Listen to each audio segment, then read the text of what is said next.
presidency of the United States, a moral authority that this country has taken generations to build, that helps us bring a light to the world and helps us economically in every other way, as the world has always looked up to America and our ideals. But unfortunately, that moral authority is declining under President Trump's leadership, and declining rapidly.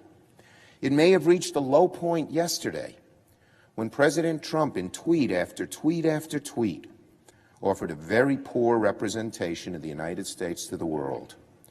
More than that, President Trump's foreign policy by tweet is doing serious damage to the country. Where we have serious issues to address abroad, President Trump seems happy with macho boasts and belligerent threats that get us nowhere. If any one of us were in a classroom with someone who behaved like President Trump has, we'd ostracize them. We'd straighten them out. We don't hear a peep from the vast majority of our Republican colleagues about this, so many of whom are hawks. We have serious issues to address abroad.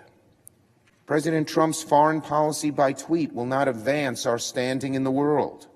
It will not reassure our allies or other nations that it's better to work with us than against us. What it will do, what it's already done, unfortunately, is unsettle our allies and embolden our adversaries.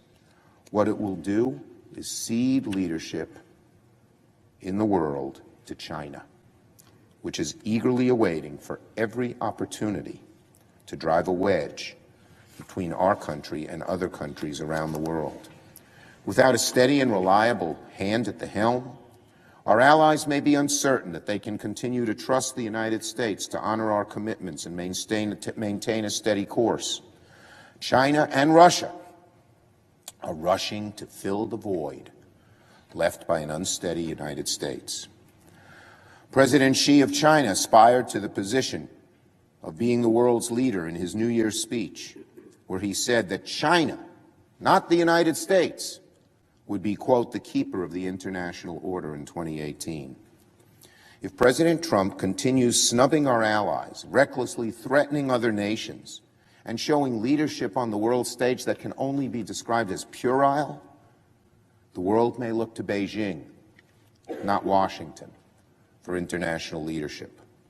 And again, I repeat, where are our friends, the Republican hawks, who have been so concerned about America's leadership in the world, who decried the fact that President Obama had not done enough for that leadership?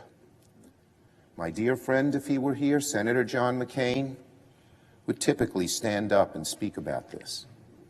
And hopefully he'll be back soon to do so. But for the rest of my Republican friends, I would say this in sincerity and not with partisanship, but out of love of the country and the leadership we've shown for decades and decades. They should please, our Republican friends, tell the president, stop tweeting, start leading. We're almost through a calendar year of the Trump presidency.